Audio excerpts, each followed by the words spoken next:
This is Dr. Lou Sell. I'm a doctor of sport and performance psychology. We're going to discuss the 2026 Flexbone Football Hit Chart.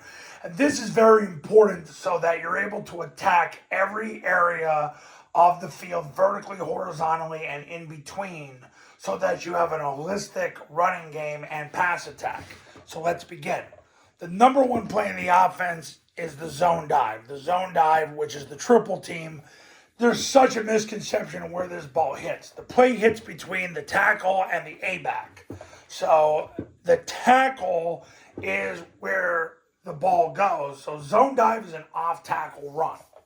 It does not hit off guard. It does not hit off the center. It does not hit in between anybody else other than the tackle and the A-back. So it's an off-tackle run. So that's where the play hits. Midline triple options initial point of attack is off guard. There's been such a misconception over the years that it hits off the center, but the bottom line is the play always has to hit off the guard. So what ends up occurring is the B-back goes through the ball, through the play side hip of the guard, through the end zone. Because if there's a 2-eye, the center and the guard ace the 2-eye and the ball cuts on the right hip of the right guard if it's mid-triple right. If the guard veers inside, he's still hitting off the guard's right hip. So, it's an off-guard run, regardless of what the defense does. So, mid-triple is an off-guard run because the initial point of attack, if you have to hand the ball off, it's off-guard. Zone dive is off-tackle. Now, ideally, mid-triple, you want to run it when the C-gap player comes down to take the dive so you can get the ball to hit essentially off-tackle. But if the defense forced you to hand the ball off every play, which is their right, it's an off-guard run. So the initial point of attack for mid-triple is off-guard, zone dive is off-tackle. Follow is an off-A-back run because on follow, it's the same blocking as zone dive. He wedges with the tackle, two-hand slam, whoever shows at the first level, and if nobody shows at the first level, the A-back goes second level, but the quarterback is running in between the A-back and the B-back because the B-back's either going to kick the C-gap player, and if there is no C-gap player to kick, he leads through and follows the B-back's play side hip. So follow is an off A-back run at its initial point. That's always going to stay consistent because the play is always going to go off the A-back. Now, whether it goes in between the A and the B back or simply off the B back is determined by the C-gap player. If he comes down to take the dive, it's going off the B back. If the play is the C-gap player comes up the field, he gets kicked, ball is run up inside, the play essentially is off the A back. It's in between the A back and the B back. So it's an off A back run at its initial point. Now, toss is an off, really the third guy in the surface to the perimeter run. Whether you run rocket or B-back toss, the play goes outside. But if you run it to a three-man surface, you have a pin-pull scheme, but it's going to go off the third guy in the surface.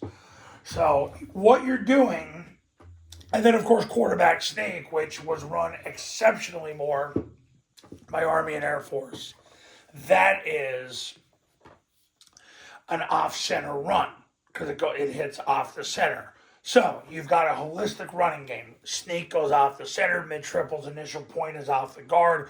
Zone dive is off tackle. Follow is off the A-back. And toss is off the third guy in the surface, whether it's the receiver in flex or the heavy tackle if you run it in heavy. If you ran it to a two-man surface, it's essentially the perimeter run. Passing game. The passing game right now is predominantly hashes to sideline with the throws. There's not a lot of throws that go over the middle of the field.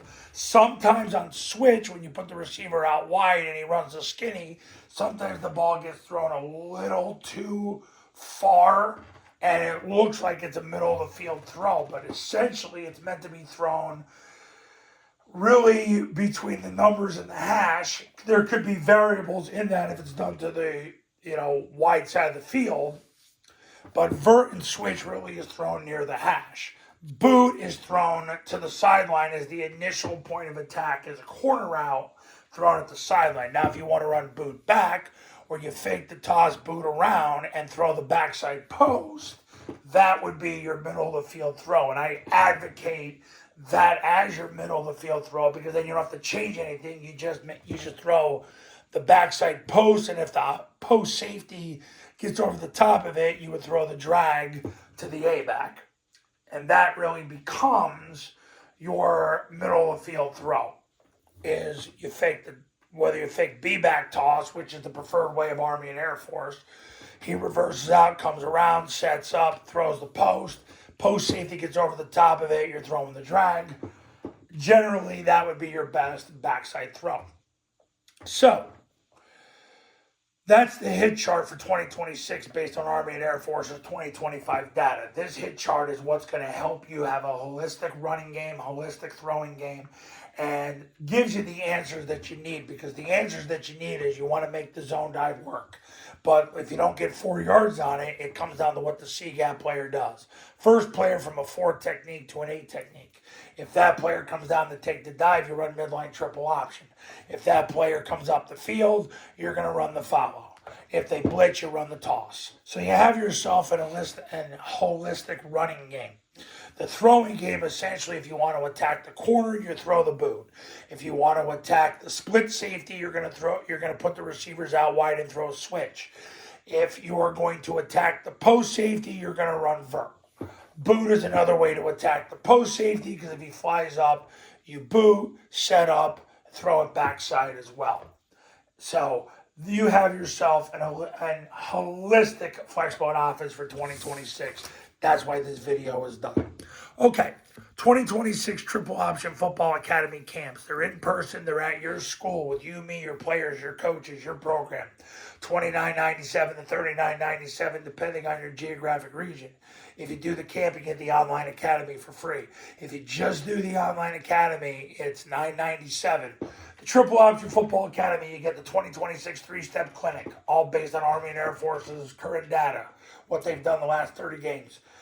As soon as you and your staff watch the clinic, I do a webinar with you and your staff. After that, there's over 100 hours of drill video, camp video, game video of my top clients running the offense and past installation clinics. And I'm on call for all my clients 24/7 for the next 2 years. If you do the academy by itself, it's $9.97. Go to tripleoptionfootball.com to learn more, and then give me a call.